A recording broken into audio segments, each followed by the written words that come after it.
So Comic-Con 2024 is in the can, Doctor Who went, and what are we to talk about other than that? We had a few little bits of juicy information, which was really exciting to see. Can you see how excited I am? No, I kid. Look, I have been ranting and raving a little bit on the old podcast that I'm not really feeling Doctor Who at the moment, but this did help to excite me just a little bit more, but I'm still a bit like, I still feel much like a lot of you a bit burnt from series 1. It was a bit weird to see them up on the stage playing like Happy Families and stuff. My anger is mostly targeted towards Russell, just a little bit. I'm not mad at Shooty and Millie. I'm happy to see them there, but it's like, yeah, I need to say I wasn't too excited about seeing them at Comic-Con, but here we are. And we did get a bit of information, some of it cool, some of it just a bit like, huh? What's that about? But don't worry, I'm not going to be negative the whole way through. I will talk about some things that I do like. I don't want to be a hateful Doctor Who fan. Who wants to see that? So we are the 50% Doctor Who podcast. We upload new podcast episodes every single Monday, and you get bonus videos like this sometimes, which is fun. I also do live streams where we talk about Doctor Who. What else do we talk about on the 50% Doctor Who podcast? So the first thing we got, and probably the biggest thing we got, was a preview of Joy to the World, the episode written by Stephen Moffat that's coming out this Christmas. This was a cool extended preview. It was longer than I thought, which was nice. It started with Nicola Hello, RH. It's me, Nicola Coughlin. Okay, I wasn't going to attempt to say that name, I didn't want to embarrass myself. So she's a popular young actress. She is most known for Dairy Girls, which I haven't seen, but my mum and sister really enjoy it. My mum was actually very excited to see her be cast in Doctor Who until she watched Space Babies and Devil's Cord, and now won't watch the show anymore. So there's that. To be fair, the first thing that struck me about this little preview they gave us just how amazing it looks. Like this is a Disney budget, and it generally does look really beautiful. I'll give it that. And it's a Stephen Moffat Christmas special. I can't help but get excited. This is actually his 50th story, and it might be the last time we ever get to see Stephen doing a story. So for that reason, I actually am very excited. We get to see the Queen's Hotel in Manchester in 1940, the Orient Express in Italy in 1962, which is cool. A little bit of a callback, I suppose. There's a base camp on Everest in 1953, and the Sandringham Hotel?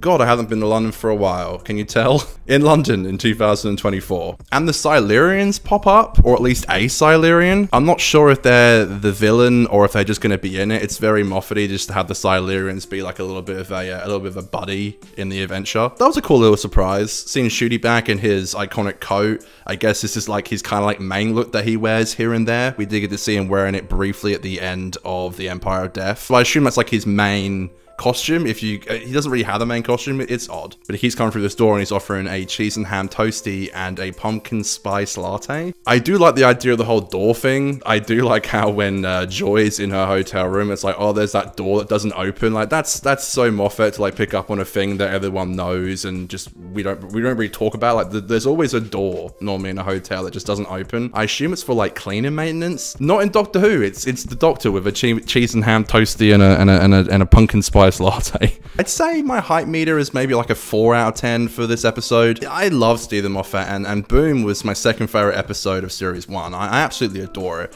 So I'm super keen to see him come back and to pen a Christmas special at that. Now, the information that I was actually really excited to hear and see and finally confirm was the war between the land and the sea. Particularly as well, the casting, which is pretty nuts. We have Tish and Alonso, but I don't think they're playing Tish and Alonso. I could be wrong. There's no confirmation about it. Gemma Redgrave is back as Kate Stewart, which is what we all assume, but it's great to get confirmation. And our boy, Colonel Ibram. Yeah, I actually really enjoyed him in The Giggle, and he was really good in Legend of Ruby Sunday, and his, what, 5 seconds in The Empire of Death.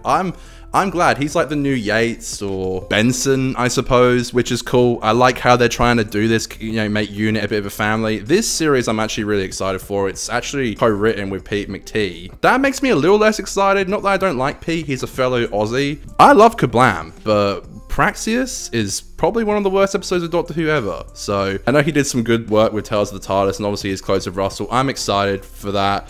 I can see them working together really well. What gets me very excited though is that Dylan Holmes Williams is actually directing all 5 episodes. He did 73 Yards, my favorite episode of series 1, and Dot and Bubble. The synopsis reads, when a fearsome and ancient species emerges from the ocean, dramatically revealing themselves to humanity, an international crisis is triggered. With the entire population at risk, unit steps into action and the land and the sea wage war. Without confirming it, it's basically saying it's the Sea Devils, so that's fun. I'm excited. 5 parts. Let's get a gripping series going. It's actually crazy to think I'm more excited for a spin-off than series 2, but that's just the day and age we're living in, folks. And then finally there's a Doctor Who Star Trek mobile game, which doesn't interest me in the slightest, but I'm sure there's some Trekkies and Whovians out there who are excited for this. So it comes out on August 1st. Eastside Games Group is excited to announce an unprecedented crossover between Star Trek and Doctor Who, where 2 beloved sci-fi universes collide in a new story, specifically made for Intergalactic Friendships Day, which is apparently a thing. The worlds of Star Trek and Doctor Who entwine, bring in fans, and accelerating story that spans across galaxies and time in the 2 mobile games Star Trek Lower Decks Mobile and Doctor Who Lost in Time. The epic crossover will be brought to life in a limited time event in both Doctor Who Lost in Time mobile games and the Star Trek Lower Deck mobile game starting on August 1st. Fans will be treated to the same thrilling story experience from 2 unique perspectives.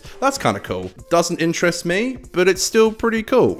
So that'll do it for Comic-Con. Obviously, there was Russell T. Davis' comment on how AI is going to be playing all the Doctors in the future. Oh, goodness me, we love to hear that.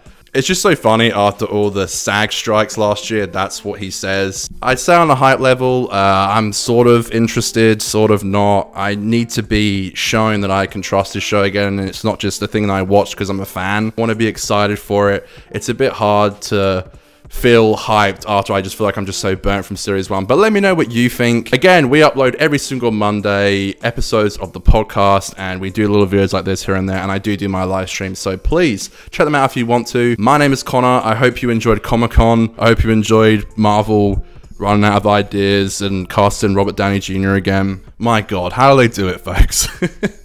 We're in our Doctor Who Marvel era, it seems. But thank you for watching, everybody. I will see you guys on the next one. Our next review is going to be of the Dalek Invasion of Earth from 1964. Until then, thank you so much for watching. Much love, have a lovely day, and goodbye.